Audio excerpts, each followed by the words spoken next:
सुगम, सहज, सरल बनाने के संकल्प के साथ शुरू हुआ ये कार्यक्रम आज उपलब्धियों के नए शिखर को छू रहा है।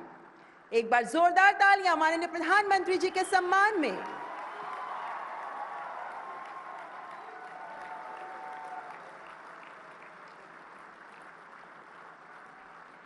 नई शती है खड़ी प्रगति के द्वार यहां पर खोले, देख देख भारत की ताकत सबकी हिम्मत डोले। आदरणीय प्रधानमंत्री जी के सशक्त नेतृत्व में भारत आज नित नई बुलंदियों को छू रहा है। 7 साल पहले आपके मार्गदर्शन में सेवा, सुशासन और गरीब कल्याण के मंत्र पर काम करते हुए, आईटी की ताकत का सदुपयोग करते हुए डिजिटल तकनीक की जिस क्रांति की शुरुआत डिजिटल इंडिया कार्यक्रम के रूप में हुई थी, आज वो जन आकांक्षाओं को वास्तविकता का धरातल प्रदान करते हुए इंडिया को ट्रांसफॉर्म कर सफलता के नित नए आयाम गढ़ रही है। डिजिटल इंडिया की अनुगूंज देशवासियों के जीवन को सुगम बनाते हुए आज लक्ष्य सिद्धि के संकल्प का जयघोष बन देश को गौरवान्वित कर रही है। डिजिटल इंडिया वीक देश के डिजिटलीकरण को और सुदृढ़ करने का संकल्प है, जो नए इनिशिएटिव्स के साथ सहज व्यवस्थाएं प्रदान करने को कृत संकल्पित नए भारत का टेकेड यानी टेक्नोलॉजी डिकेड आज देश के साथ विश्व को भी राह दिखा रहा है। विश्व पटल पर दमकते नए भारत के इस नए डिजिटल स्वरूप के पीछे ताकत है देश के सशक्त और प्रेरक नेतृत्व की। मैं ममता चोपड़ा, इलेक्ट्रॉनिकी एवं सूचना प्रौद्योगिकी मंत्रालय द्वारा डिजिटल इंडिया सप्ताह के अवसर पर आयोजित इस विशेष समारोह में मंच पर आसीन माननीय प्रधानमंत्री जी, गुजरात के सम्माननीय मुख्यमंत्री माननीय श्री भूपेंद्र पटेल जी, इलेक्ट्रॉनिकी एवं सूचना प्रौद्योगिकी, संचार और रेल मंत्री माननीय श्री अश्विनी वैष्णव जी, इलेक्ट्रॉनिकी एवं सूचना प्रौद्योगिकी और कौशल विकास एवं उद्यमशीलता राज्य मंत्री माननीय श्री राजीव चंद्रशेखर जी का सहृदय स्वागत करती हूँ। इस अवसर पर गुजरात सरकार के माननीय मंत्रीगण, माननीय सांसदगण, माननीय विधायकगण, सचिव मेटी माननीय श्री अलकेश शर्मा जी और उद्योग जगत के दिग्गज सभी का मैं सहृदय स्वागत करती हूँ। डिजिटल इंडिया के माध्यम से सरकारी योजनाओं से लाभान्वित होने वाले करोड़ों लोगों में से कुछ लाभार्थी भी आज यहाँ हमारे बीच उपस्थित हैं। मैं अत्यंत हर्षित भाव से आप सबका भी स्वागत करती हूँ। अतिथि देवो भव के संस्कार का पालन करते हुए मैं इलेक्ट्रॉनिकी एवं सूचना प्रौद्योगिकी मंत्री माननीय श्री अश्विनी वैष्णव जी से अनुरोध करूंगी कि आदरणीय प्रधानमंत्री जी को अंग वस्त्र भेंट कर उनका अभिनंदन करें। साथ ही इस अवसर पर माननीय प्रधानमंत्री जी को विशेष मोमेंटो भी भेंट किया जा रहा है, जो देश के ही सेमीकंडक्टर लैब में निर्मित वेफर, सेमीकंडक्टर चिप और उससे बने कंपोनेंट से सजा है। बहुत बहुत धन्यवाद माननीय मंत्री जी। आज देश अगर डिजिटल तकनीक को जन जन तक पहुंचाने के साथ साथ विश्व में अग्रणी स्थान पर है, तो इसके पीछे इलेक्ट्रॉनिक्स एंड आईटी मिनिस्ट्री का भी अथक परिश्रम शामिल है। मैं इलेक्ट्रॉनिकी एवं सूचना प्रौद्योगिकी राज्य मंत्री माननीय श्री राजीव चंद्रशेखर जी से विनम्र आग्रह करती हूं कि माननीय प्रधानमंत्री जी का स्वागत करते हुए अपना संबोधन प्रस्तुत करें। तालियों के साथ स्वागत करें माननीय मंत्री महोदय का।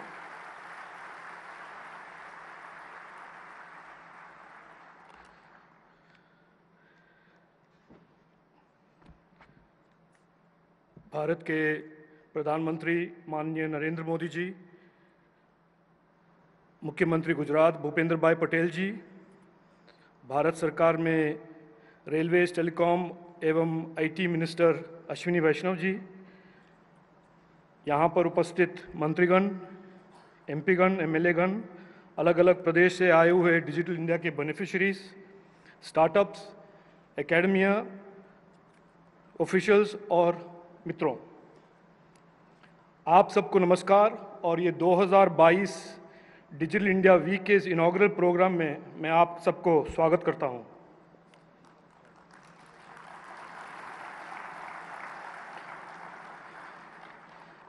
प्रधानमंत्री नरेंद्र मोदी जी को मेटी की ओर से और आप सब की ओर से मैं हृदयपूर्ण धन्यवाद देता हूं कि वो इस इनॉग्रल फंक्शन में आए। 7 साल पहले जब प्रधानमंत्री मोदी जी ने डिजिटल इंडिया का विजन और उनका संकल्प लॉन्च किया था, मैं भी आप ही की तरह ऑडियंस में बैठा एक पार्टिसिपेंट था। मुझे भी अंदाज़ा नहीं था कि इस 7 साल में इतना आगे, इतना प्रोग्रेस और ट्रांसफॉर्मेशन होने वाला है। लेकिन इस 7 साल में डिजिटल इंडिया ने हमारे देश में बहुत बदलाव लाया है। टेक्नोलॉजी से प्रधानमंत्री मोदी जी का ईज ऑफ लिविंग और मैक्सिमम गवर्नेंस का संकल्प एक और, डिजिटल इकोनॉमी में बहुत ज़्यादा एक्सपेंशन और युवा जनरेशन के लिए बहुत ज़्यादा से ज़्यादा अपॉर्चुनिटीज़ दूसरी ओर, और भारत का एक transformation from technology consumer to technology producer for the world, ये नया इंडिया, न्यू इंडिया का पहचान बन गया है। India stack, UPI, 5G, semiconductor design, drones, AI, space, web 3.0 और उनके अनेक applications in health, agriculture, governance, education, skilling, बस यही बना रहा है न्यू इंडिया के लिए ग्लोबल रेस्पेक्ट और रिकग्निशन। पिछले 2 साल से जो महामारी के दौरान डिजिटल इंडिया ने भारत का इस रेजिलिएंट फाइट में बहुत योगदान दिया। डिजिटल सब्सिडी पेमेंट्स, दुनिया के सबसे बड़ा फूड डिस्ट्रीब्यूशन प्रोग्राम, दुनिया के में सबसे बड़ा टीकाकरण प्रोग्राम, लाइव्स को प्रोटेक्ट करने के लिए आरोग्य सेतु और कोविन जैसे ऐप, हमारे दुनिया के सबसे फास्टेस्ट ग्रोइंग इकोनॉमी बनाना, तीसरा लार्जेस्ट इनोवेशन इकोसिस्टम खड़ा करना, 100 यूनिकॉर्न को क्रिएट करना और हाईएस्ट FDI, दुनिया के सबसे देशों में से हाईएस्ट FDI भारत में लाना, इसमें सब डिजिटल इंडिया का बहुत ही एक इम्पॉर्टेंट रोल रहा है। प्रधानमंत्री मोदी जी का संकल्प है कि आने वाले दशक भारत के टेक्नोलॉजी का दशक हो, इंडियाज टेकेड। उनका विश्वास यह है कि भारत के युवा उनके परिश्रम, उनके डायनामिज्म से इस नए इंडिया, जिस न्यू इंडिया टेकेड को साकार बनाएंगे। पहले देश में 3-4 सिटीज होते थे जहां पर डिजिटल अपॉर्चुनिटीज होते थे, बट आज देश के हर कोने में spirit of startups, digital skills और सक्सेस उभर रहा है। देश के हर छोटे बड़े शहर और ग्राम में इस डिजिटल इंडिया का इम्पैक्ट हो रहा है और इंडिया का एक टेकेड कैटलाइज हो रहा है। अंत में मैं ये कहूँगा कि यही सच है, सारे जहां से अच्छा डिजिटल इंडिया हमारा। In ending, the most respected Prime Minister, I say again, on behalf of METI and behalf of everybody present here, I thank you for being here at this inauguration. And most importantly, I thank you from the bottom of our hearts for your inspiring leadership over the last 8 years and on the leadership of yours for Digital India.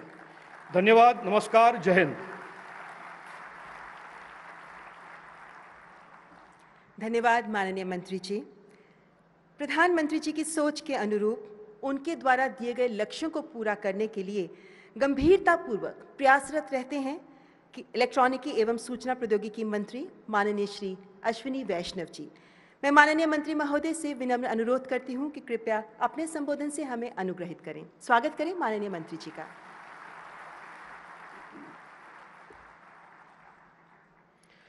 यशस्वी, तपस्वी, मनस्वी प्रधानमंत्री श्री नरेंद्र मोदी जी, गुजरात के ऊर्जावान मुख्यमंत्री श्री भूपेंद्र भाई पटेल जी, मेरे वरिष्ठ साथी मंत्री श्री राजीव चंद्रशेखर जी, उपस्थित वरिष्ठ नेतृत्व, स्टार्टअप्स के एनर्जेटिक नौजवानों और डिजिटल इंडिया के सपने को साकार करने वाले साथियों, प्रधानमंत्री श्री नरेंद्र मोदी जी के नेतृत्व में 7 साल पहले देश में डिजिटल इंडिया की यात्रा आरंभ हुई थी। इसके 3 मुख्य आयाम हैं। पहला आयाम है स्टार्टअप इंडिया। प्रधानमंत्री जी ने स्टार्टअप इंडिया के द्वारा हमारे नौजवान साथियों की ऊर्जा को देश की कॉम्प्लेक्स प्रॉब्लम्स के सॉल्यूशन में चैनलाइज किया, हजारों की संख्या में लोगों को जोड़ा। जब स्टार्टअप इंडिया आरंभ हुआ था तो हम सबको ध्यान है कि प्रतिपक्ष किस तरह के कटाक्ष करता था, लेकिन आज देखिए 2014 में जहां मात्र कुछ 600, 700, 400 स्टार्टअप्स थे, आज 73,000 स्टार्टअप्स देश में, 73,000, और इनमें से लगभग आधे टियर 2 और टियर 3 सिटीज में हैं, जो कि बहुत बड़ा कंट्रीब्यूशन है प्रधानमंत्री जी का देश की विकास में। इन स्टार्टअप्स ने 7 लाख जॉब्स क्रिएट किए हैं, 7 लाख एम्प्लॉयमेंट। और 2014 में जहां भारत में कुछ गिने चुने 2, 4, 5 यूनिकॉर्न्स होते थे, आज 100 से अधिक यूनिकॉर्न्स हैं। पूरे के पूरे यूरोप से भी ज़्यादा, कितने डेवलप्ड कंट्रीज से ज़्यादा। और भारत तो हमेशा टैलेंट नेशन की तरह तो स्वीकारा जाता ही जाता था। आज हमें दुनिया के 3 सबसे बड़े स्टार्टअप इकोसिस्टम में स्वीकारा गया है। डिजिटल इंडिया का दूसरा स्तंभ है ई गवर्नेंस।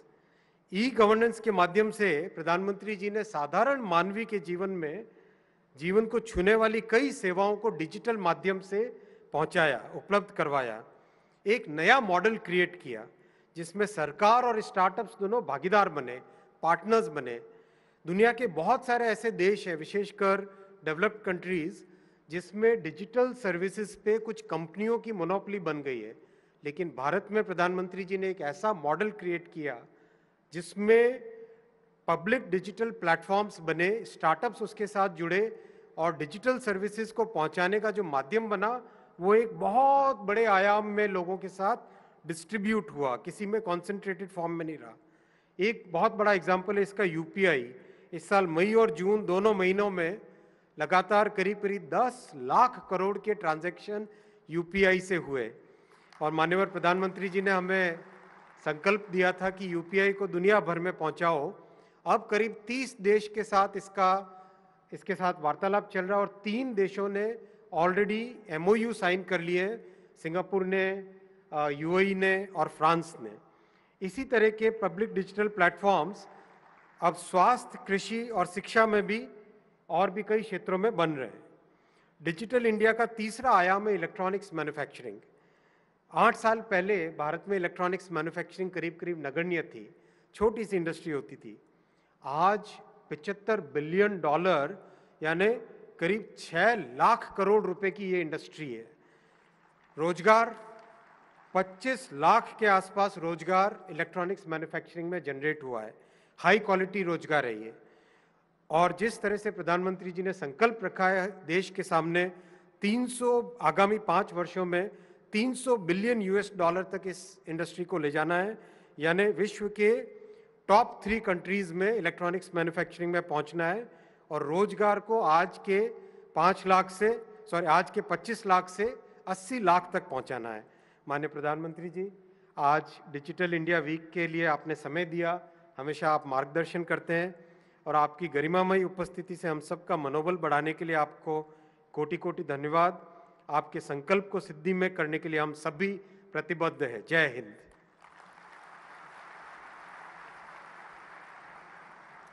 बहुत बहुत धन्यवाद माननीय मंत्री महोदय। जन आकांक्षाओं को पूरा कर विकास के पथ पर आगे बढ़ रहा है गुजरात। मैं गुजरात के सम्माननीय मुख्यमंत्री माननीय श्री भूपेंद्र पटेल जी से विनयपूर्ण निवेदन करती हूं कि कृपया आज के इस अवसर पर अपने उद्गार व्यक्त करें। स्वागत करें माननीय मुख्यमंत्री जी का।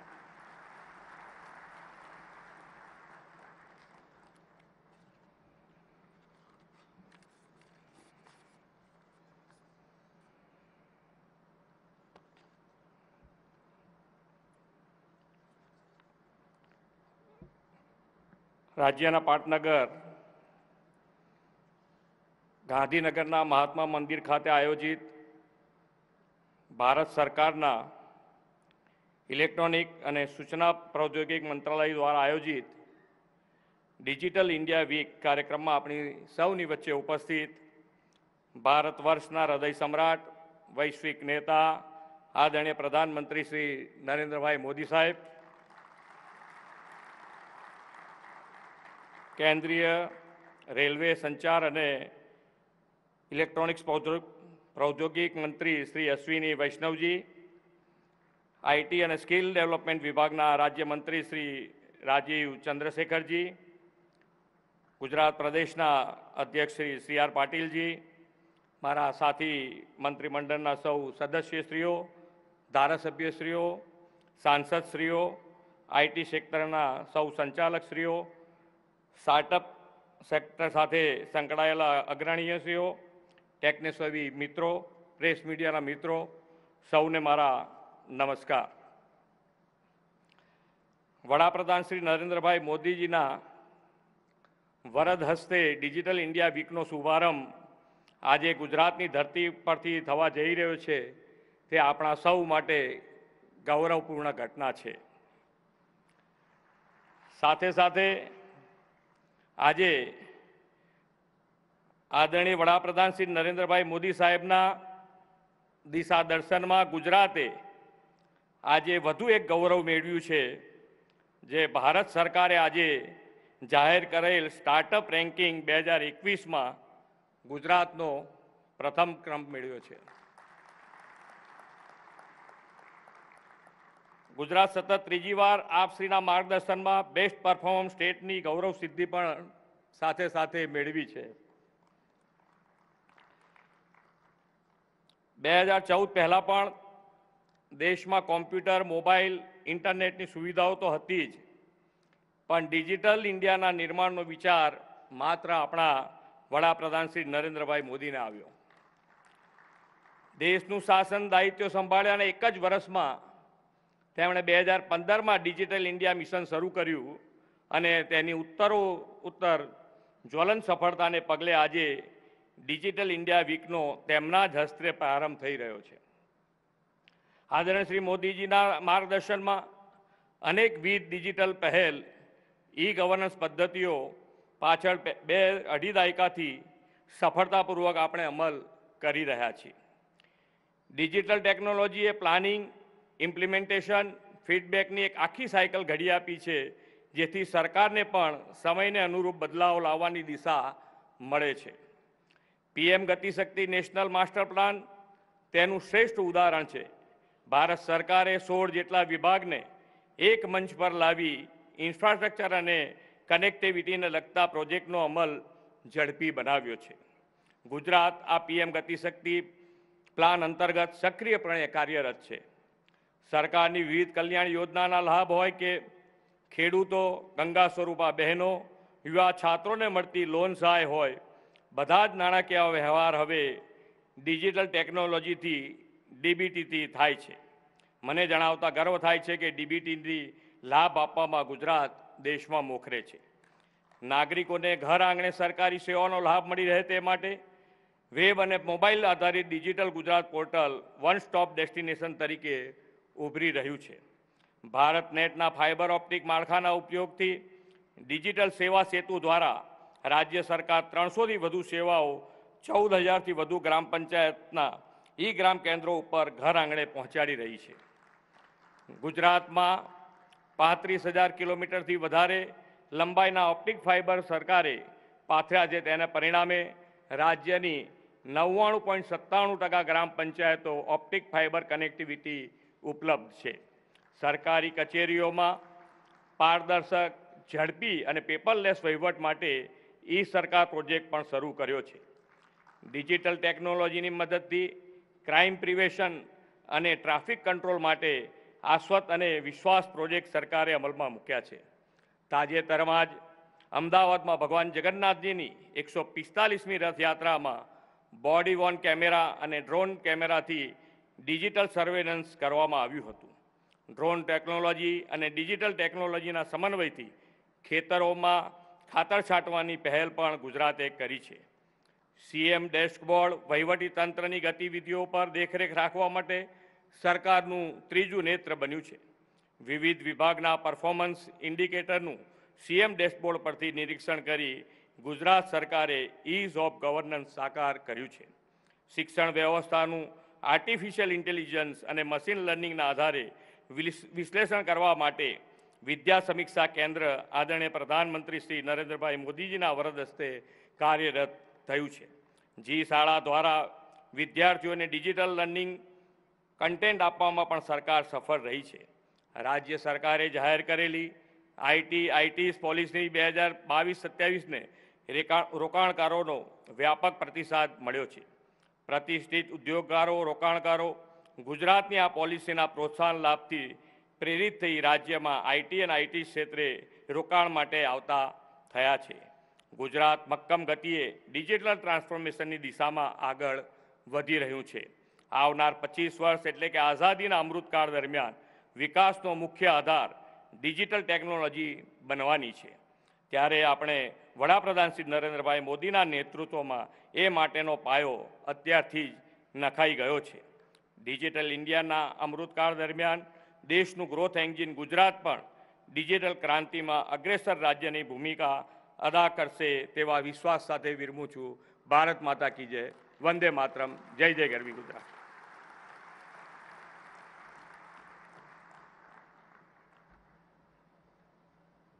हार्दिक धन्यवाद माननीय मुख्यमंत्री जी।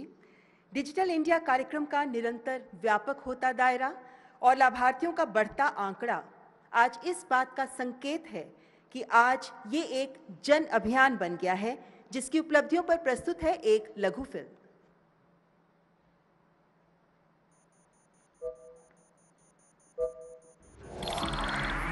अंग्रेजों की परंपरा की बदौलत सरकार और जनता के बीच में एक भरोसे की बहुत बड़ी खाई थी और इसलिए समय की मांग थी कि सामान्य मानवी की जिंदगी में से सरकार कम होती चली जा रही, सरकार हटती जा रही। Minimum government, maximum governance.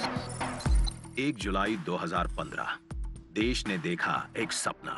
I dream of a digital India where high-speed digital highways unite the nation. I dream of a digital India where government is open and governance is transparent. I dream of a digital India where the world looks to India for the next big idea.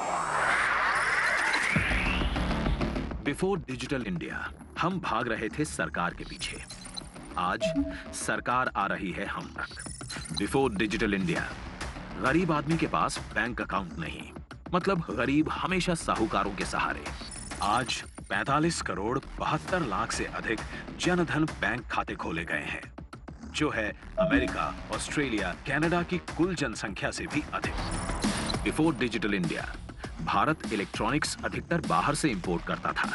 आज भारत दुनिया का trusted technology partner है और technology export भी करता है। Before digital India India में only a few hundreds of startups, आज 70,000 के करीब स्टार्टअप्स भारत में। बिफोर डिजिटल इंडिया देश में 11 लाख किलोमीटर का ऑप्टिकल फाइबर, आज 28 लाख किलोमीटर ऑप्टिकल फाइबर का जाल। इन 7 सालों में देश ने रोबस्ट डिजिटल इंफ्रास्ट्रक्चर खड़ा कर दिया था, तो हम पैंडेमिक को हरा पाए। पर दोस्तों, क्या आप सोच सकते हैं कि आज डिजिटल इंडिया नहीं होता तो? डिजिटल इंडिया है तो आज इज्जत है। किसी के सामने हाथ फैलाए बिना डीबीटी से पूरा का पूरा पैसा सीधा खाते में आता है। सुन लो सरला, आ गई किसान सम्मान की तीसरी किस्त। अगर डिजी लॉकर नहीं होता तो मेरे सारे ओरिजिनल डॉक्यूमेंट्स मेरे मोबाइल में नहीं होते। भाई साहब, मोबाइल डाटा एक प्लेट चाट से भी सस्ता हो गया, तभी तो हमारे बच्चे महामारी में भी घर बैठे पढ़ पाए। 5वीं पास हो चुका है बबलू। उमंग ऐप है तो 1500 से ज्यादा सरकारी सेवाएं हमारे उंगली को छोड़ कर है। भला हो जो कोविन ऐप था तो हाथों हाथ टीके लगे। डिजिटल इंडिया नाहिले लाइफ सर्टिफिकेट बनाबले भी ना पड़े कि टेबल बिराय থাকিব। डिजिटल इंडिया हा गाने गोटे भी बनाब पारा होइसे, पेंसिल भी आहिसे सारी। If there was no digital India, today mobile phones would not have been made in small towns. There is no dream of a unicorn in Nagaland without digital India. Corona महामारी के दौरान direct benefit transfer से जो मदद मिली ना, उसी ने तो मेरी और मेरे परिवार की जान बचाई। इन 7 सालों में हम लाइन से ऑनलाइन और क्यू से क्यूआर तक तो आ गए हैं। आज दुनिया के 40% डिजिटल लेन देन अकेले भारत में हो रहे हैं और हम लगातार यूपीआई ट्रांजैक्शंस के नए रिकॉर्ड बना रहे हैं। टेलीमेडिसिन आज गांव गरीब के पास है। 5 लाख से ज्यादा कॉमन सर्विसेज सेंटर्स देश के कोने कोने में ई सर्विसेज डिलीवर कर रहे हैं और डिजिटल इंफ्रास्ट्रक्चर से one nation one ration card का सपना साकार हो रहा है। स्मार्ट इंडिया हैकाथॉन से हमारा यूथ क्वालिटी ऑफ लाइफ और बेहतर करने के सुझाव और इनोवेशन दे रहा है। पहले दुनिया टेक्नोलॉजी बनाती थी, हम इस्तेमाल करते थे। आज हम दुनिया के ट्रस्टेड टेक्नोलॉजी पार्टनर है, लेकिन ये तो बस शुरुआत है। अब भारत का लक्ष्य है 100%। आने वाला डेकेड होगा टेकेड, जब सभी 130 करोड़ भारतीय इंटरनेट से जुड़े होंगे। हमारी सरकार पूरी तरह से डिजिटल होगी और सभी योजनाओं को सभी लाभार्थियों तक हाथों हाथ पहुंचा रही होगी। कोई छूटेगा नहीं, कोई रुकेगा नहीं। Made in India electronic products पूरी दुनिया में एक्सपोर्ट किए जाएंगे।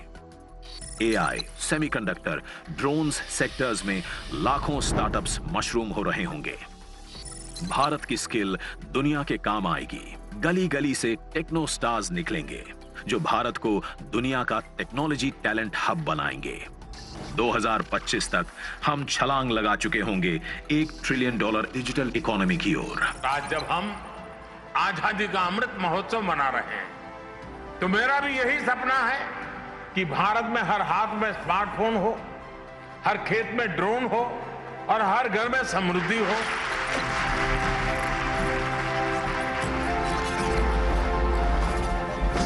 Digital India, catalyzing new India's decade. जय हिंद। समाज के कमजोर लोगों की ताकत बना है डिजिटल इंडिया। वंचितों की आवाज, युवाओं का हमराज, महिलाओं का विश्वास बना है digital India. Digital India week के अवसर पर अब मैं माननीय प्रधानमंत्री जी से अनुरोध करूंगी कि वे 7 महत्वपूर्ण इनिशिएटिव्स को इस मंच से लॉन्च करें जो नागरिकों का जीवन सुगम बनाएंगे। इनमें पहला इनिशिएटिव है indiastack.global, जो कि भारत के प्रमुख डिजिटल गवर्नमेंट प्रोजेक्ट्स को समस्त विश्व को उपलब्ध कराता है। मैं माननीय प्रधानमंत्री जी से निवेदन करती हूं कि कृपया रिमोट का बटन दबाकर indiastack.global लॉन्च करें।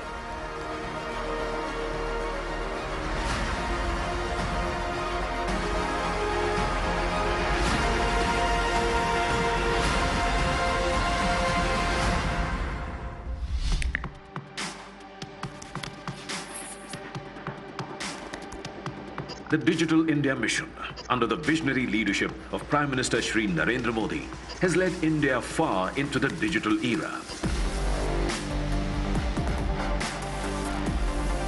Innovative and transformational projects, Aadhaar, UPI, COVID, DigiLocker, Umang, Diksha, eSanjeevani, and many more like these form the foundational building blocks of India Stack.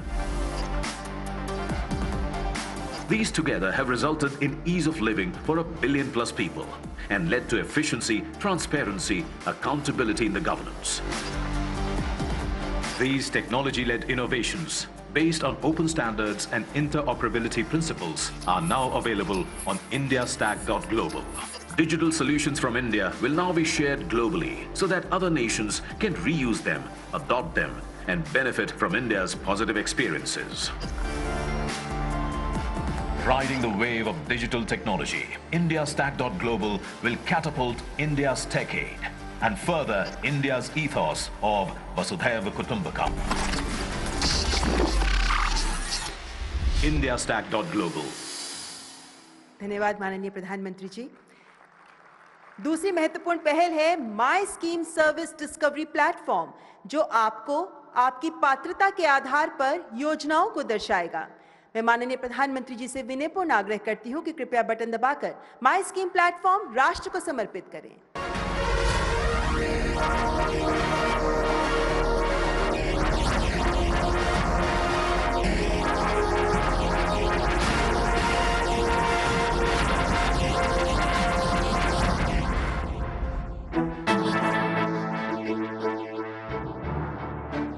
योजना अपने लिए सरकारी, ढूंढने में थी दुश्वारी।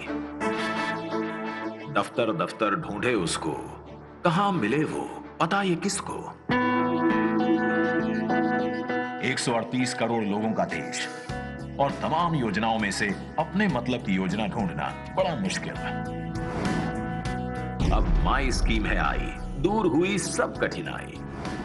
अब पात्रता के अनुसार उपभोक्ता ढूंढ सकते हैं अपनी योजना। बस अपना मूल विवरण एंटर करें और सारी योजनाओं की जानकारी पाएं। खोज के मिलते सरल उपाय सही स्कीम तक ये पहुंचाए। जगह जगह अब नहीं खोजना, आसानी से मिले योजना।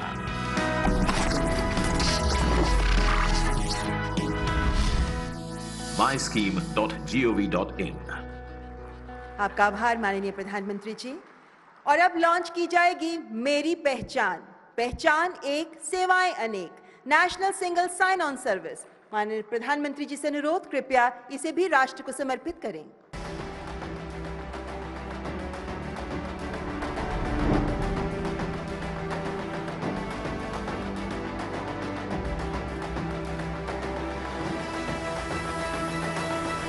मेरी पहचान, एक ही लॉगिन से कोविन, उमंग और माई गव जैसी सुविधाएं करिए प्राप्त। NSSO यानी national single sign on. Email, mobile, government IDs like PAN, Aadhaar card, driving licence का उपयोग करके कर सकते हैं रजिस्टर। सुरक्षा के लिए स्ट्रॉन्ग यूजर क्रेडेंशियल्स के साथ ये देगा कई ऑनलाइन एप्लीकेशन और सर्विसेज तक एक्सेस।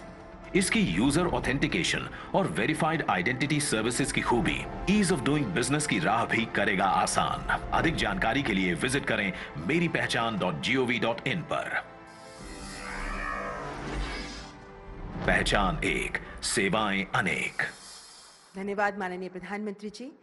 अगली डिजिटल पहल है डिजिटल इंडिया भाषिणी, जिससे देश के नागरिक अपनी अपनी भाषा में ही इंटरनेट और डिजिटल सेवाओं के लाभ ले सकेंगे और एक बहुभाषीय डेटा सेट तैयार कराने में सहयोग कर सकेंगे। माननीय प्रधानमंत्री जी से निवेदन करती हूं, कृपया डिजिटल इंडिया भाषिणी का शुभारंभ करें।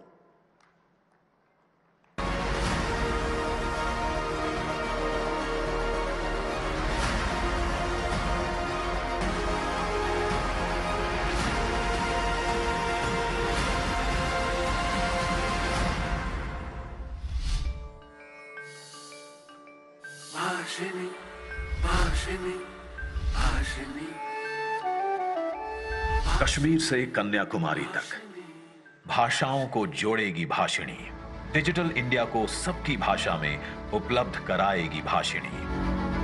अपनी भाषा में योगदान कर, AI तकनीक उपयोग कर, सबकी भाषा से अपनी भाषा में गर्व से जुड़ेगा इंडिया। अब अपनी भाषा में ज्ञान बढ़ेगा, मातृभाषा का मान बढ़ेगा, जन जन का कल्याण बढ़ेगा, भारत का सम्मान बढ़ेगा। क्योंकि अब अपनी भाषा में बोलेगा, सुनेगा, लिखेगा और पढ़ेगा इंडिया।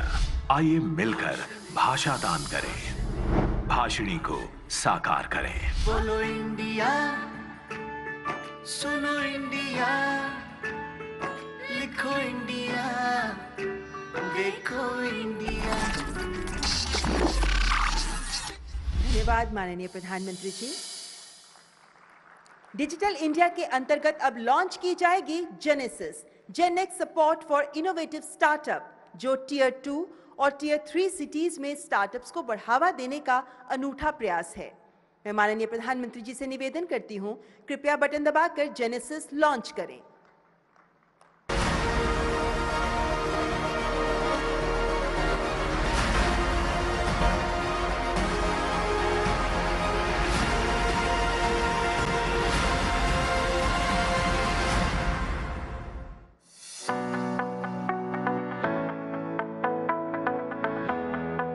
आठ साल पहले स्टार्टअप मात्र एक शब्द था, लेकिन प्रधानमंत्री नरेंद्र मोदी जी के दूरदर्शी विजन में शुरू हुए डिजिटल इंडिया ने इंडिया को बनाया दुनिया के सबसे बड़े स्टार्टअप हब में से एक। आज यहां हैं 70,000 plus startups, 103 unicorns. Tier 2, tier 3 cities में भी नए नए स्टार्टअप बन रहे हैं। उनकी भारतीय प्रोडक्ट्स को अंतर्राष्ट्रीय बाजार में जाने में बड़ी भूमिका भी है। इन शहरों में भी स्टार्टअप्स की क्षमता को देखते हुए और उन्हें सफल बनाने के लिए डिजिटल इंडिया की पहल के तहत आजादी के अमृत महोत्सव पर लाया गया है डिजिटल इंडिया जेनेसिस, जो स्टार्टअप्स की अगली पीढ़ी को संपूर्ण सपोर्ट देगा। ये एक high impact digitally driven national platform होगा जो स्टार्टअप्स को इंक्यूबेशन, मेंटरशिप, मार्केट एक्सेस के साथ साथ सीड फंडिंग की सुविधा को उपलब्ध कराएगा। 750 करोड़ से भी अधिक की धनराशि से 10,000 से भी ज्यादा स्टार्टअप्स को इंपैक्ट करते हुए digital India genesis $1 trillion digital economy के लक्ष्य की दिशा में भारत सरकार का एक बड़ा कदम है।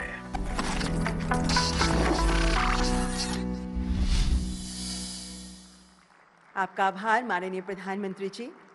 अगला इनिशिएटिव है chips to startup C2S programme. देश को सेमीकंडक्टर हब बनाने की सोच को साकार करने के लिए अगले 5 सालों में 85,000 स्पेशलाइज्ड चिप डिजाइनर्स को प्रशिक्षित किया जाएगा। इसमें चयनित प्रथम 30 संस्थानों की आज घोषणा की जा रही है। माननीय प्रधानमंत्री जी से निवेदन करती हूं, कृपया chips to startup programme launch करें।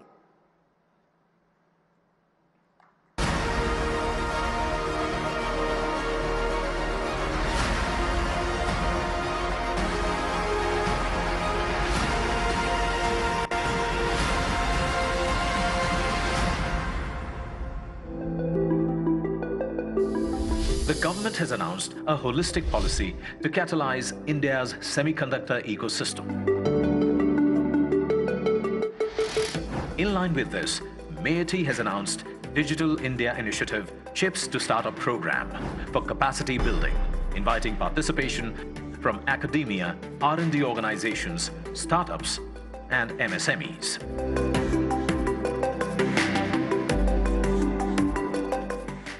C2S program aims to generate 175 semiconductor chips, 25 startups, 85,000 manpower at BTech, MTech, PhD level in chip design area at 100 institutions by way of providing them exposure of the entire chip design cycle.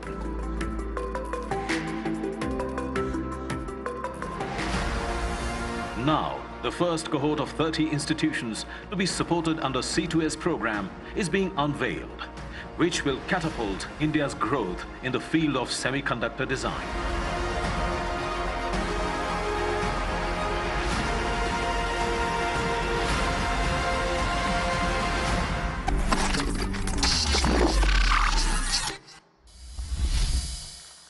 धन्यवाद माननीय प्रधानमंत्री जी।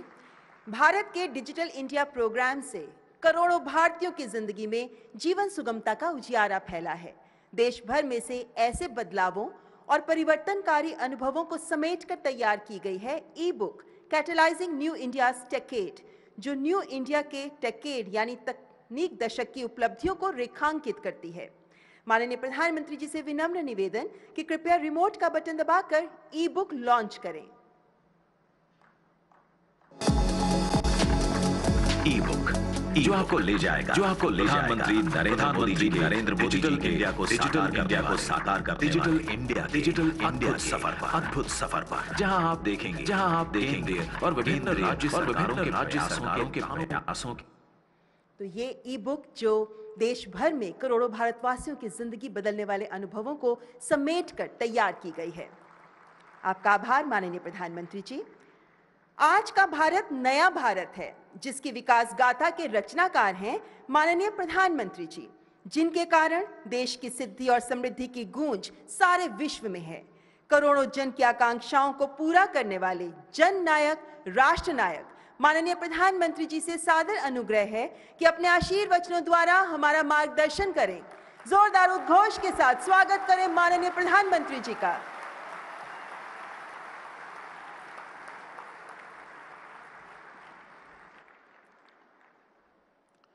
नमस्ते।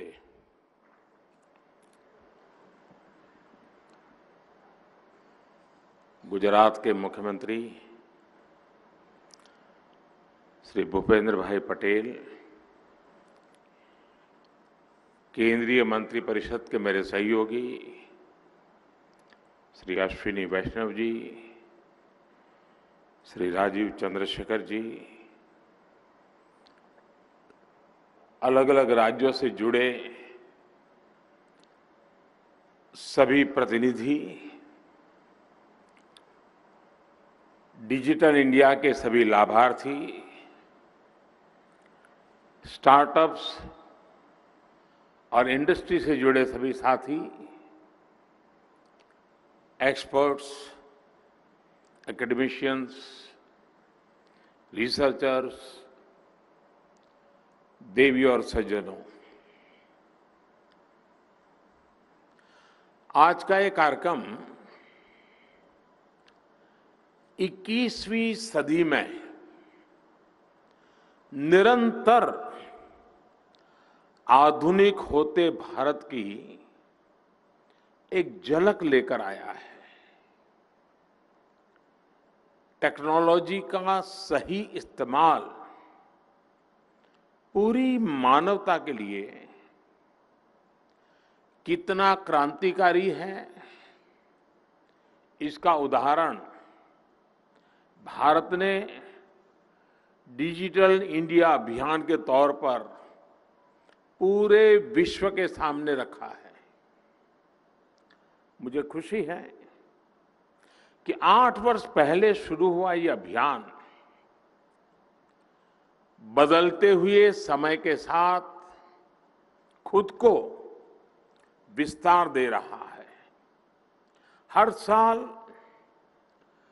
Digital India अभियान में नए आयाम जुड़े हैं, नई टेक्नोलॉजी का समावेश हुआ है। आज के इस कार्यक्रम में जो नए प्लेटफॉर्म, नए प्रोग्राम लॉन्च हुए हैं, वो इसी श्रृंखला को आगे बढ़ा रहे हैं। अभी आपने छोटी छोटी वीडियो में देखा, माई स्कीम हो, भाषिणी भाषा दान हो, डिजिटल इंडिया जेनेसिस हो, चिप्स टू स्टार्टअप प्रोग्राम हो, या बाकी सारे प्रोडक्ट्स, ये सारे ईज ऑफ लिविंग और ईज ऑफ डूइंग बिजनेस को मजबूती देने वाले हैं। विशेष तौर पर इनका बड़ा लाभ भारत के स्टार्टअप इकोसिस्टम को होगा। साथियों, समय के साथ जो देश आधुनिक टेक्नोलॉजी को नहीं अपनाता, समय उसे पीछे छोड़कर आगे निकल जाता है।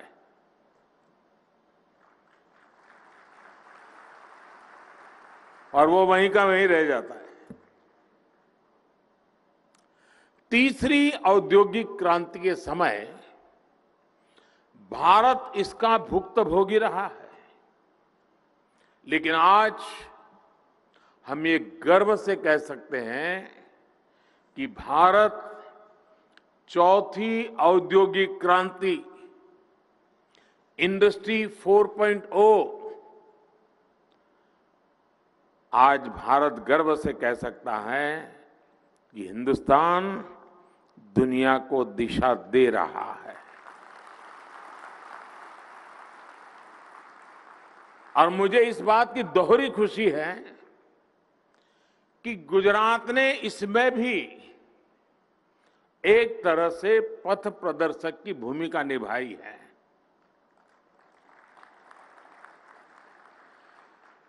थोड़ी देर पहले यहां डिजिटल गवर्नेंस को लेकर गुजरात के बीते 1.5 दशकों के अनुभवों को दिखाया गया है।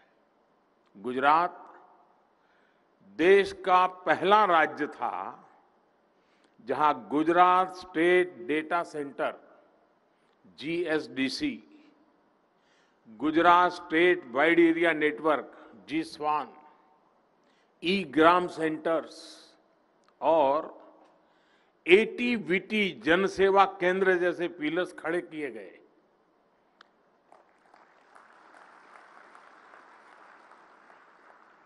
સુરત બારડોલીની પાસે આપણે जब सुभाष बाबू કોંગ્રેસના અધ્યક્ષ બન્યા હતા ત્યાં સુભાષ બાબુની યાદમાં એક કાર્યક્રમ કર્યો હતો અને ઈ ગ્રામ વિશ્વ ગ્રામનું લોન્ચિંગ કર્યું હતું એ વખતે.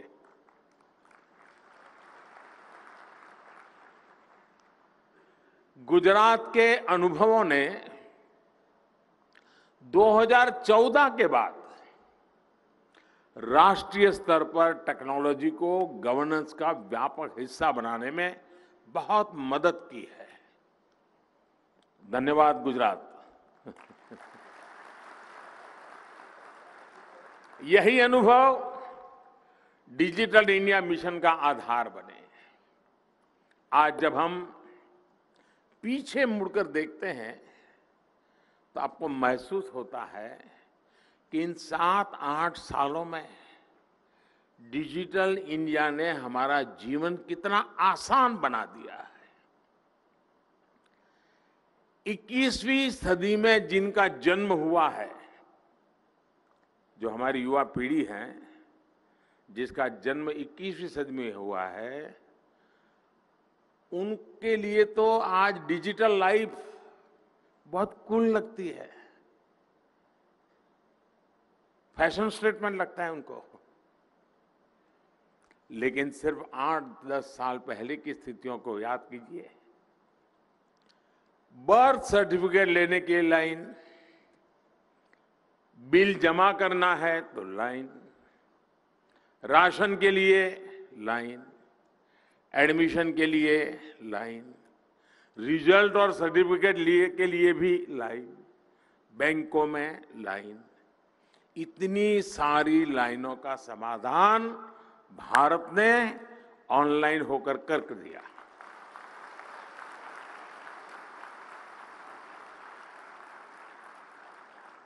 आज जन्म प्रमाण पत्र से लेकर सीनियर सिटीजन, वरिष्ठ नागरिक की पहचान देने वाले जीवन प्रमाण पत्र तक सरकार की अधिकतर सेवाएं डिजिटल है. वरना पहले सीनियर सिटीजन को, खास करके पेंशनर को जाकर के कहना पड़ता था कि मैं जिंदा हूं. जिन कामों के लिए कभी कई कई दिन लग जाते थे, वो आज कुछ पलों में हो जाते हैं. साथियों, आज डिजिटल गवर्नेंस का एक बेहतरीन इंफ्रास्ट्रक्चर भारत में है. जनधन, मोबाइल और आधार, JAM, ये इसकी जो त्रिशक्ति का देश के गरीब और मिडिल क्लास को सबसे अधिक लाभ हुआ है. इससे जो सुविधा मिली है और जो पारदर्शिता आई है, उससे देश के करोड़ों परिवारों का पैसा बच रहा है. 8 साल पहले इंटरनेट डेटा के लिए जितना पैसा खर्च करना पड़ता था, उससे कई गुना कम,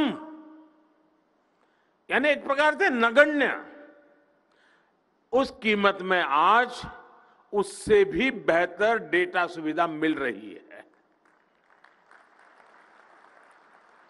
पहले बिल भरने के लिए, कहीं एप्लीकेशन देने के लिए, रिजर्वेशन के लिए, बैंक से जुड़े काम हो, ऐसी हर सेवा के लिए दफ्तरों के चक्कर लगाने पड़ते थे. रेलवे का आरक्षण करवाना और गांव में रहता हो तो बेचारा है पूरा दिन खपा करके शहर में आता था.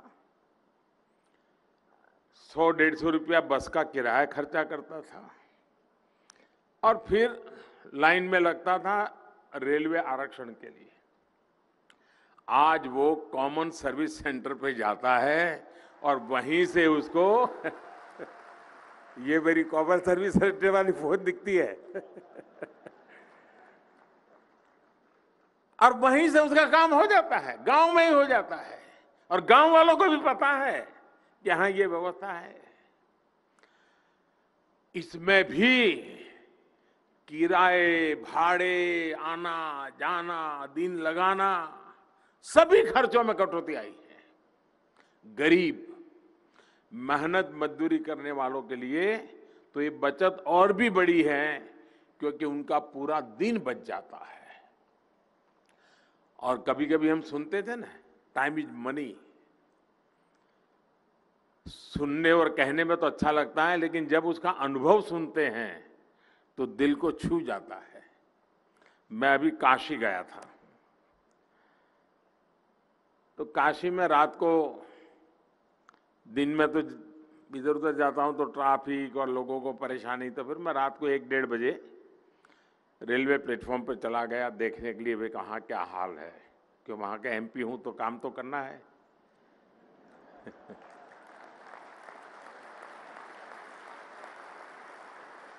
तो मैं वहाँ पैसेंजरों से बात कर रहा था, स्टेशन मास्टर से बात कर रहा था, क्योंकि मेरा सरप्राइज विजिट था, कोई बता के तो गया नहीं था। तो मैंने कहा, भाई ये जो वंदे भारत ट्रेन चल रही है, क्या अनुभव है और ऑक्यूपेंसी कैसे रहते?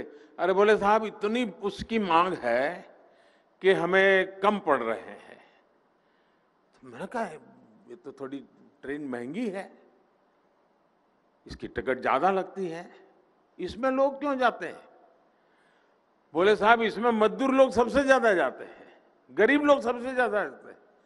मैंने कहा, कैसे भाई? मेरे लिए सरप्राइज था।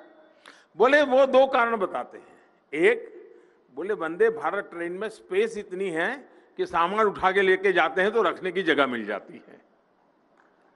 गरीब का अपना एक हिसाब है। और दूसरा, समय जाने में 6-8 घंटे बढ़ जाता है, तो वहां तुरंत काम पे लग जाता हूं, तो 6-8 घंटे में जो कमाई होती है, टिकट तो उससे भी कम में लग जाती है। टाइम इज मनी कैसे गरीब हिसाब लगाता है। बहुत पढ़े लिखे लोगों को इसकी समझ बहुत कम होती है।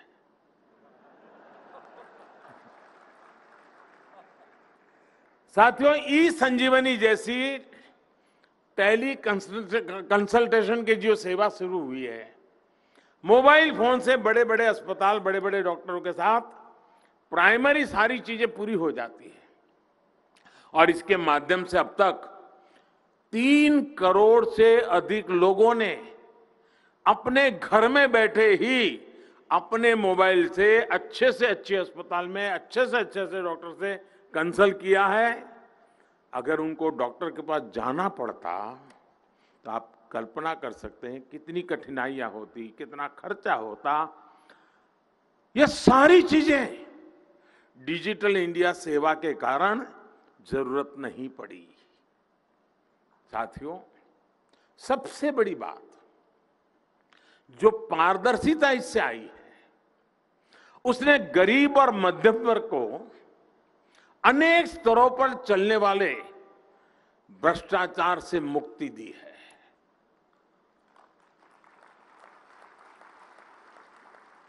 हमने वो समय देखा है जब बिना घूस दिए कोई भी सुविधा लेना मुश्किल था। डिजिटल इंडिया ने सामान्य परिवार का ये पैसा भी बचाया है। डिजिटल इंडिया बिचौलियों के नेटवर्क को भी समाप्त कर रहा है। અને મને તો યાદ છે એકવાર વિધાનસભામાં ચર્ચા થયેલી અને આજે ચર્ચાને યાદ કરું તો મને આશ્ચર્ય થાય કે આવી બધી વાત વિધાનસભામાં થતી હતી। કેટલાક પત્રકારો જઈને શોધશે, હવે શોધી કાઢશે બધું। વિષય એવો હતો कि जे विधवा पेन्शन મળે છે, तो એ વખતે મેં કહ્યું કે આપણે એક કામ કરો ભાઈ, પોસ્ટ ઓફિસમાં ખાતા ખોલાવી દો અને ત્યાં એમનો ફોટો હોય અને આ બધી વ્યવસ્થા હોય અને પોસ્ટ ઓફિસમાં જઈને એ જે વિધવા બહેન હોય એને પેન્શન મળી જાય। હોબાળો મચી ગયો, તોફાન મચી ગયો। મોદી સાહેબ તમે શું લાયા છો? विधवा बहन घरनी बहार निकले केवी रीते? ये बैंक में जाए, पोस्ट ऑफिस में जाए केवी रीते? એને પૈસા લે કેવી રીતે, બધું જાત જાતનું ભાષણ તમે વાંચો તો બધી મજા આવે એવું બધું બોલ્યા છે. મેં કોઈ ભાઈ મારે તો આ રસ્તે જવું છે, હવે તમે મદદ કરો તો સારું. ના કરી મદદ, પણ આપણે ગયા, કારણ જનતાએ મદદ કરી છે ને.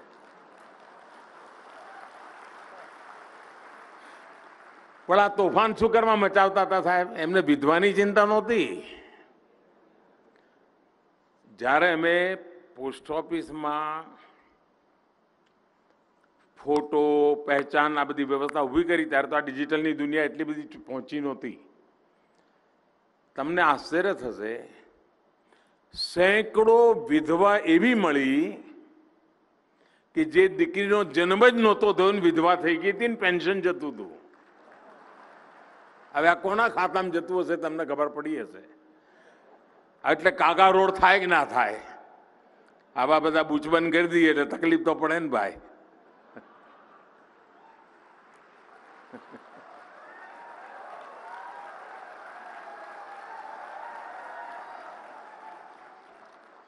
આજે टेक्नोलॉजी નો उपयोग કરીને डायरेक्ट बेनिफिट ट्रांसफर के माध्यम से बीते 8 साल में 23 लाख करोड़ रुपए से अधिक सीधे लाभार्थियों के बैंक खाते में भेजे गए हैं. इस टेक्नोलॉजी की वजह से देश के 2,23,000 करोड़ रुपए यानी करीब करीब 2.25 लाख करोड़ रुपए जो किसी और के हाथ में, गलत हाथ में जाते थे, वो बच गए हैं दोस्तों. साथियों, डिजिटल इंडिया अभियान ने जो एक बहुत बड़ा काम किया है वो है शहर और गांव के बीच की खाई को कम करना. हमें याद होगा, शहर में तो फिर भी कुछ सुविधा थी, गांवों के लोगों के लिए तो हालत और भी मुश्किल भरे थे. गांव और शहर की खाई भरेगी इसकी भी कोई कल्पना भी नहीं कर सकता था. गांव में छोटी से छोटी सुविधा के लिए भी आपको ब्लॉक, तहसील, जिला हेडक्वार्टर के दफ्तरों के चक्कर लगाने पड़ते थे. ऐसी सारी मुश्किलों को भी डिजिटल इंडिया अभियान ने आसान बनाया है और सरकार को नागरिक के द्वार पर, उसके गांव, घर और उसकी हथेली में फोन पर लाकर खड़ा कर दिया है. गांव में सैकड़ों सरकारी सेवाएं डिजिटली देने के लिए पिछले 8 वर्ष में 4 लाख से अधिक नए कॉमन सर्विस सेंटर जोड़े जा चुके हैं.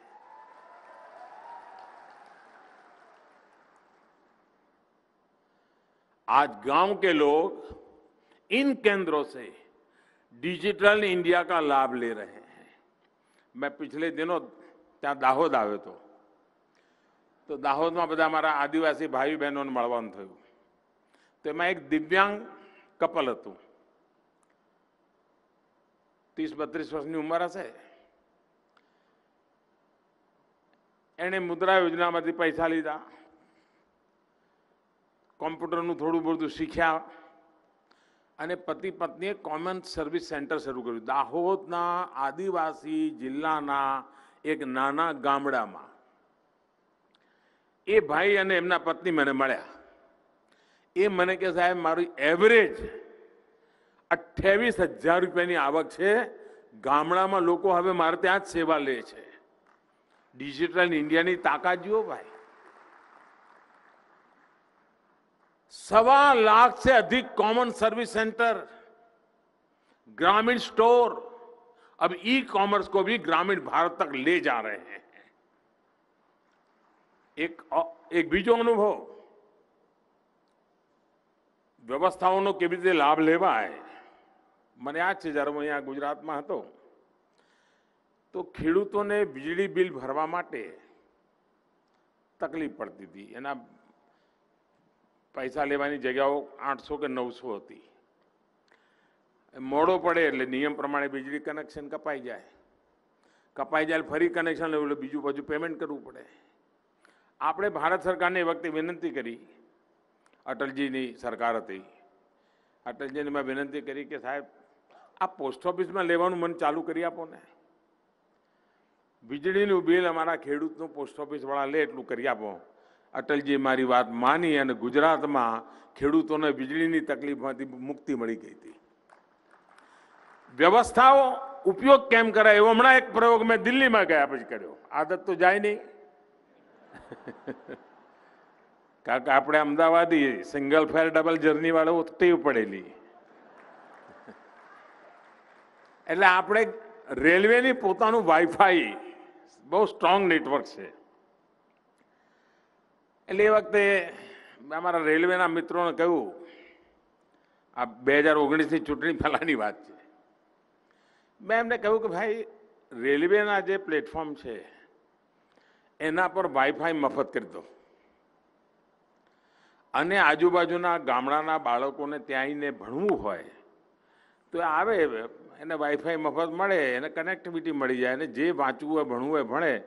તમને આશ્ચર્ય થશે, હું એકવાર વર્ચ્યુઅલી કેટલાક વિદ્યાર્થીઓ સાથે વાત કરતો હતો. અનેક લોકો કોમ્પિટિટિવ એક્ઝામની તૈયારી રેલવે પ્લેટફોર્મ પર મફત વાઈફાઈથી કરતા હતા અને પાસ થતા હતા. કોચિંગ ક્લાસમાં જવાનું નહીં, ખર્ચા કરવાના નહીં, ઘર છોડવાનું નહીં, હાથ પડે બાના હાથનો રોટલો ખાવા મળે અને ભણવાનું. રેલવેના પ્લેટફોર્મ પરનો ઉપયોગ, ડિજિટલ ઇન્ડિયાની તાકાત જુઓ દોસ્તો. पीएम स्वामित्व योजना, शायद शहर के बहुत कम लोगों का इस पर ध्यान गया है. पहली बार शहरों की तरह गांव के घरों का मैपिंग और डिजिटल लीगल डॉक्यूमेंट ग्रामीणों को देने का काम चल रहा है. ड्रोन गांव के अंदर जाकर के हर घर का ऊपर से मैपिंग करता है, मैप बनाता है, वो कन्विंस होता है, उसको सर्टिफिकेट मिलता है. अब उसके कोर्ट कचहरी के सारे झंझट बंद. ये है डिजिटल इंडिया की ताकत. डिजिटल इंडिया अभियान ने देश में बड़ी संख्या में रोजगार और स्वरोजगार के अवसर भी बनाए हैं. साथियों, डिजिटल इंडिया का एक बहुत ही संवेदनशील पहलू भी है. उसकी उतनी चर्चा शायद बहुत ज्यादा होती नहीं है. डिजिटल इंडिया ने खोए हुए अनेक बच्चों को कैसे अपने परिवार तक वापस पहुंचाया, ये जानकर के आपके हृदय को छू जाएगा दोस्तों. अभी मैं और मेरा तो आपसे आग्रह है, जो यहाँ डिजिटल का एग्जीबिशन लगाया आप जरूर देखिए. आप तो देखिए, अपने बच्चों को लेकर के दोबारा आइए. कैसे दुनिया बदल रही है वहां जाकर के देखोगे तो पता चलेगा. मुझे वहां अभी एक बेटिया से मिलना हुआ. वो बेटी 6 साल की थी तो अपने परिवार से बिछुड़ गई. रेलवे प्लेटफॉर्म पर मां का हाथ छूट गया, वो किसी और ट्रेन में बैठ गई. माता पिता के बारे में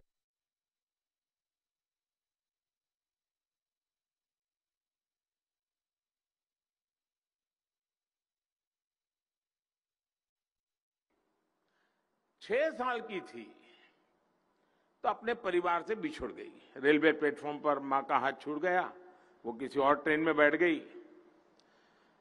माता पिता के बारे में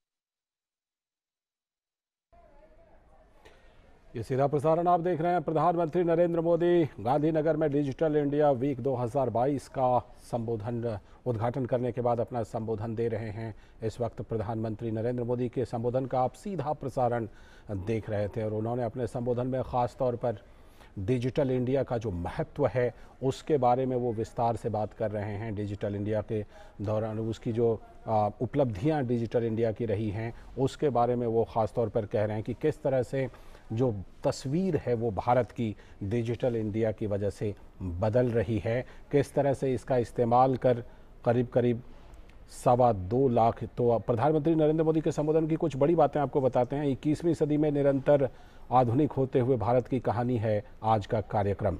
टेक्नोलॉजी का सही इस्तेमाल पूरी मानवता के लिए कितना क्रांतिकारी है वो इस कार्यक्रम से पता चलता है.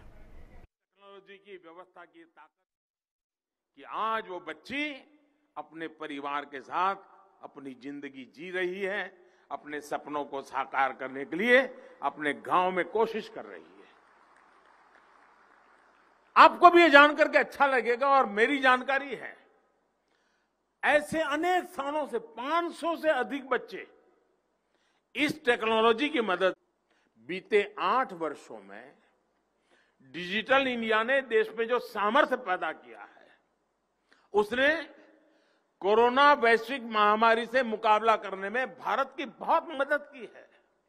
आप कल्पना कर सकते हैं कि अगर डिजिटल इंडिया अभियान नहीं होता तो 100 साल में आई ये सबसे बड़े संकट के समय देश में हम क्या कर पाते।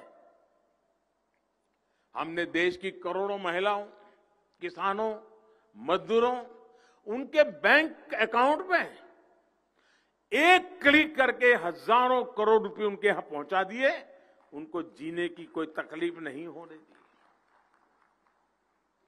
One nation one ration card की मदद से हमने 80 करोड़ से अधिक देशवासियों को मुफ्त राशन सुनिश्चित किया। ये टेक्नोलॉजी की कमाल है। हमने दुनिया का सबसे बड़ा और सबसे एफिशिएंट कोविड वैक्सीनेशन और कोविड रिलीफ प्रोग्राम चलाया।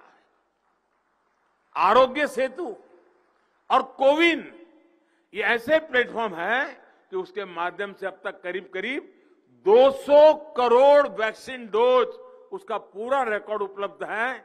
कौन रह गया, कहां रह गया, उसकी जानकारी उसके माध्यम से प्राप्त होती है और हम टारगेटेड व्यक्ति को वैक्सीनेशन का काम कर पा रहे हैं। दुनिया में आज भी चर्चा है कि वैक्सीन सर्टिफिकेट कैसे लेना। कई दिन निकल जाते हैं, हिंदुस्तान में वो वैक्सीन लगा करके बाहर निकलता है, उसके मोबाइल फोन पर सर्टिफिकेट मौजूद होता है।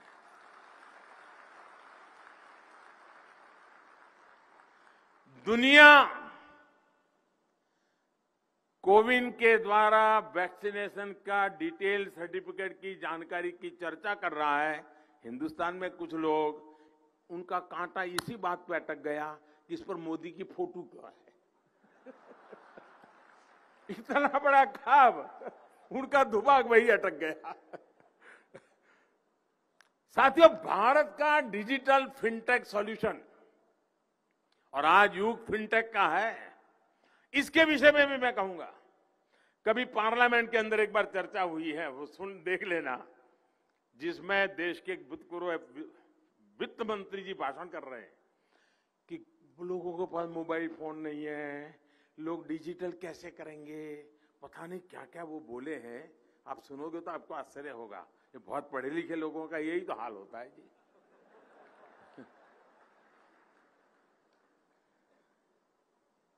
फिनटेक, यूपीआई यानी यूनिफाइड पेमेंट इंटरफेस, आज पूरी दुनिया इसको आकर्षित हो रही है।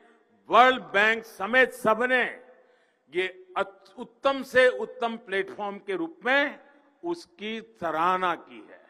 और मैं आपसे कहूंगा कि यहाँ एक प्रदर्शनी में एक पूरा फिनटेक डिवीजन है। ये कैसे काम करते हैं उसका आपको वहां देखने को मिलेगा। किस प्रकार से मोबाइल फोन पर पेमेंट होते हैं, कैसे पैसे आते हैं जाते हैं, सारा वैसे आपको यहां देखने को मिलेगा।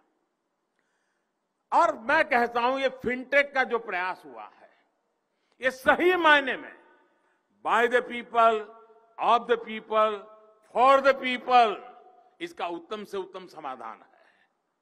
इसमें जो टेक्नोलॉजी है वो भारत की अपनी है, यानी बाय द पीपल। देशवासियों ने इसे अपने जीवन का हिस्सा बनाया, यानी ऑफ द पीपल। इसने देशवासियों के लेन देन को आसान बनाया, यानी फॉर द पीपल। इसी वर्ष मई के महीने में भारत ने हर मिनट, गर्व करेंगे दोस्तों आप, भारत ने हर मिनट में 1,30,000 से अधिक यूपीआई ट्रांजैक्शन हुए हैं। हर सेकंड औसतन 2200 ट्रांजैक्शन कंप्लीट हुए हैं प्रति सेकंड। यानी अभी जो मैं आपसे भाषण कर रहा हूं, जब तक मैं यूनिफाइड पेमेंट इंटरफेस इतने शब्द बोलता हूं, इतने समय में यूपीआई से 7000 ट्रांजैक्शन कंप्लीट हो चुके हैं। मैं जो 2 शब्द बोल रहा हूं इतने समय में, ये काम आज डिजिटल इंडिया के माध्यम से हो रहा है। और साथियों, आपको गर्व होगा, भारत के कोई कहता है अनपढ़ है, टिकना है, फलाना है, ये है, वो है, पता सो बताता है। वो देश की ताकत देखिए, मेरे देशवासियों की ताकत देखिए। दुनिया के समृद्ध देश, उनके सामने मेरा देश जो डेवलपिंग कंट्री की दुनिया में है, दुनिया का 40% डिजिटल लेन देन हमारे हिंदुस्तान में होता है दोस्तों। इसमें भी भीम यूपीआई आज सरल डिजिटल ट्रांजैक्शन का सशक्त माध्यम बनकर उभरा है। और सबसे बड़ी बात, आज किसी मॉल के भीतर बड़े बड़े ब्रांड्स बेचने वाले के पास ट्रांजैक्शन की जो टेक्नोलॉजी है, वही टेक्नोलॉजी आज उसके सामने रेहड़ी पट्टी वाला और ठेला वालों बैठो है ना अपने फुटपाथ पर, 700-800 रुपया कमाते हो, ऐसा मेहनतकश मजदूर के पास भी वही व्यवस्था है जो बड़े बड़े मॉल में अमीरों के पास है। वरना वो दिन भी हमने देखे जब बड़ी बड़ी दुकानों में क्रेडिट और डेबिट कार्ड चलते थे और रेहड़ी ठेले वाला साथी ग्राहक के लिए छूटे पैसे की तलाश में ही रहता था। और अभी तो मैं देख रहा था, एक दिन बिहार का कोई प्लेटफॉर्म पर कोई भिक्षा मांग रहा था, तो वो डिजिटल पैसे लेता था। वो अपना क्यूआर कोड बताता था। अब देखिए भाई, दोनों हर किसी पास, अमीर हो या गरीब हो।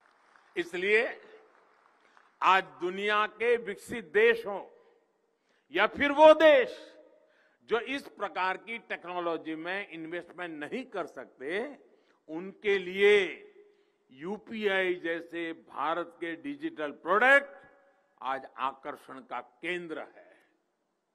हमारे डिजिटल सॉल्यूशंस में स्केल भी है, ये सिक्योर भी है और डेमोक्रेटिक वैल्यूज भी है।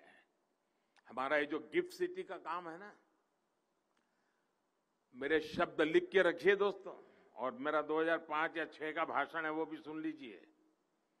उस समय जो मैंने कहा था कि गिफ्ट सिटी में क्या क्या होने वाला है, आज वो धरती पर उतर होता हुआ दिखाई दे रहा है। और आने वाले दिनों में फिनटेक की दुनिया में, डेटा सिक्योरिटी के विषय में, फाइनेंस की दुनिया में गिफ्ट सिटी एक बहुत बड़ी ताकत बनकर के उभर रहा है। ये सिर्फ गुजरात नहीं, पूरे हिंदुस्तान की आन बान शान बन रहा है। साथियों, डिजिटल इंडिया भविष्य में भी भारत की नई अर्थव्यवस्था का ठोस आधार बने, इंडस्ट्री 4.0 में भारत को अग्रणी रखे। इसके लिए भी आज अनेक प्रकार के इनिशिएटिव लिए जा रहे हैं, प्रयास किए जा रहे हैं। आज AI, blockchain, AR, VR, 3D printing, drones, robotics, green energy, ऐसे अनेक न्यू एज इंडस्ट्रीज के लिए 100 से अधिक स्किल डेवलपमेंट के कोर्सेज चलाए जा रहे हैं देश भर में। हमारा प्रयास है कि विभिन्न संस्थाओं के साथ मिलकर आने वाले 4-5 सालों में 14-15 लाख युवाओं को फ्यूचर स्किल्स के लिए रीस्किल और अपस्किल किया जाए, उस दिशा में हमारा प्रयास है। इंडस्ट्री 4.0 के लिए जरूरी स्किल्स तैयार करने के लिए आज स्कूल के स्तर पर भी फोकस है। करीब 10,000 अटल टिंकरिंग लैब्स में आज 75 लाख से अधिक छात्र छात्राएं इनोवेटिव आइडियाज पर काम कर रहे हैं, आधुनिक टेक्नोलॉजी से रूबरू हो रहे हैं। अभी मैं यहां प्रदर्शनी देखने गया था, मेरे मन को इतना आनंद हुआ कि दूर सुदूर कोई ओडिशा की बेटी है, कोई त्रिपुरा की बेटी है, कोई उत्तर प्रदेश के कोई इंटीरियर गांव की बेटी है, वो अपनी प्रोडक्ट लेकर के आई है। 15 साल, 16 साल, 18 साल की बच्चियां दुनिया की समस्याओं का समाधान लेकर के आई हैं। आप जब उन बच्चियों से बात करोगे तो आपको लगेगा ये मेरे देश की ताकत है। दोस्तों, अटल टिंकरिंग लैब के कारण स्कूल के अंदर ये जो वातावरण बना है, उसी का ये नतीजा है कि बच्चे बड़ी बात लेकर के, बड़ी समस्याओं के समाधान लेकर के आते हैं। 18 साल का होगा। मैंने उसको अपना परिचय पूछा, वो कहता है मैं तो ब्रांड एम्बेसडर हूं। यानी डिजिटल इंडिया के क्षेत्र में हम जो इक्विपमेंट को लेकर के काम कर रहे हैं, मैं उसका ब्रांड एम्बेसडर हूं। इतने कॉन्फिडेंस से वो बात कर रहा था। यानी ये सामर्थ्य जब देखते हैं तो विश्वास और मजबूत हो जाता है। ये देश सपने साकार करके रहेगा, संकल्प पूरे करके रहेगा। साथियों, नई राष्ट्रीय शिक्षा नीति भी टेक्नोलॉजी के लिए जरूरी माइंडसेट तैयार करने में महत्वपूर्ण भूमिका निभाने वाली है। अटल इंक्यूबेशन सेंटर्स का एक बहुत बड़ा नेटवर्क देश में तैयार किया जा रहा है। इसी प्रकार पीएम ग्रामीण डिजिटल साक्षरता अभियान यानी पीएम दिशा देश में डिजिटल सशक्तिकरण को प्रोत्साहित करने का एक अभियान चला रहा है। अभी तक इसके 40,000 से अधिक सेंटर देश भर में बन चुके हैं और 5 करोड़ से अधिक लोगों को ट्रेनिंग दी जा चुकी है।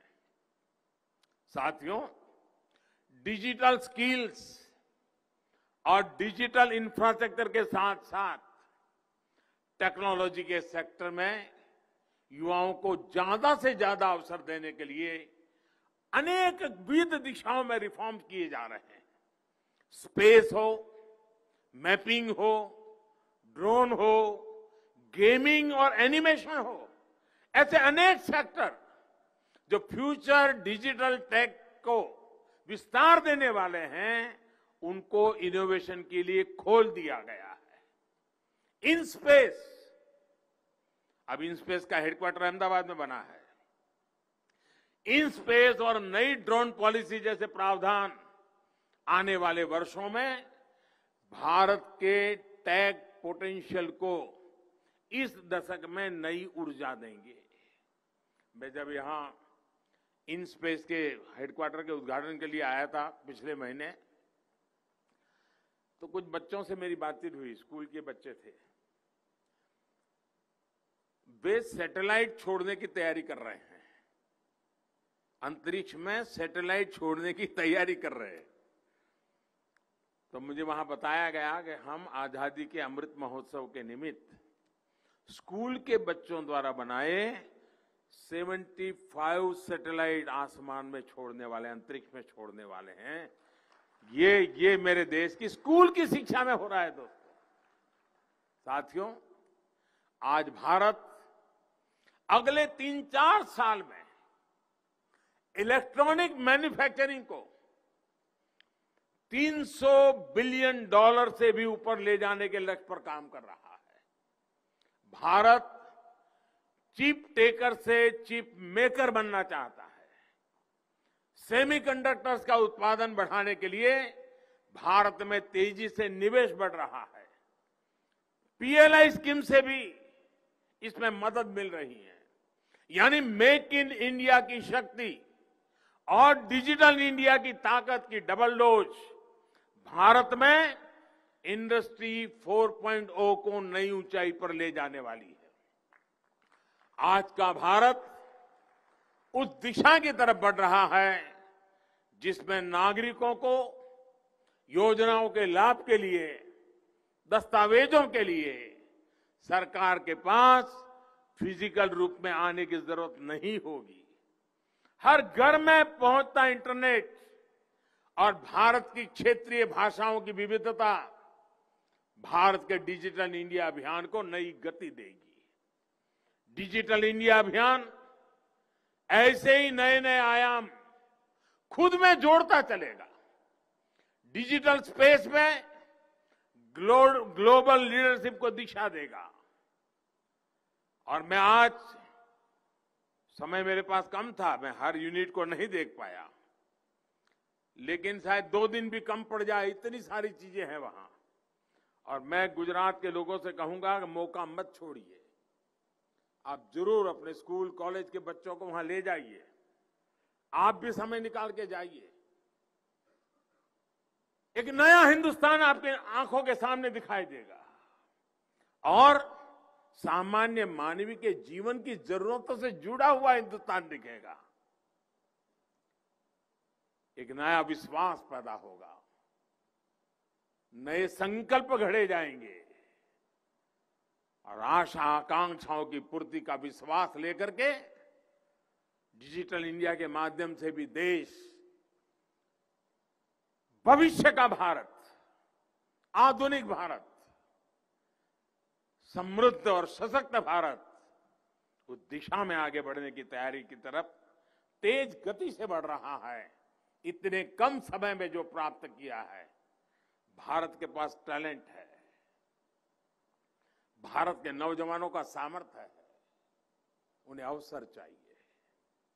और आज देश में एक ऐसी सरकार है जो देश की जनता पे भरोसा करती है, देश के नौजवान पे भरोसा करती हैं और उसको नए प्रयोग करने के लिए अवसर दे रही हैं। और उसी का परिणाम है कि देश अनेक दिशाओं में अभूतपूर्व ताकत के साथ आगे बढ़ रहा है। इस डिजिटल इंडिया वीक के लिए मैं आपको बहुत शुभकामनाएं देता हूं। आने वाले 2-3 दिन तो ये शायद प्रदर्शनी चालू रहेगी, उसका लाभ आप लोग लेंगे। फिर से एक बार मैं भारत सरकार के विभाग का भी अभिनंदन करता हूं कि उन्होंने इतना बढ़िया कार्यक्रम की रचना की। मुझे आज मैं सुबह तेलंगाना था, फिर आंध्र चला गया और फिर यहाँ आपके बीच आने का मुझे मौका मिला और अच्छा लगता है। आप सबका उत्साह देखता हूँ, उमंग देखता हूँ तो और आनंद आता है। तो इस कार्यक्रम को गुजरात में करने के लिए मैं डिपार्टमेंट को बधाई देता हूँ और इतना शानदार कार्यक्रम करने के लिए अभिनंदन करता हूँ। और देश भर के नौजवानों के लिए ये प्रेरणा बन के रहेगा। इसी विश्वास के साथ आप सबको बहुत बहुत शुभकामनाएं। धन्यवाद। आप जो घोष के साथ धन्यवाद करें माननीय प्रधानमंत्री जी का। सीधा प्रसारण आप देख रहे थे गुजरात के गांधीनगर से, जहां पर डिजिटल इंडिया वीक 2022 का प्रधानमंत्री ने उद्घाटन किया और उन्होंने कुछ खास बातें जो कहीं, वो एक तो सबसे पहले इस आयोजन की उन्होंने बार बार तारीफ की। और देखिए क्या कुछ खास बातें रही आज का कार्यक्रम। 21वीं सदी में निरंतर आधुनिक होते भारत की कहानी, पीएम ने कहा डिजिटल इंडिया वीक में संबोधन के दौरान। इसके साथ ही उन्होंने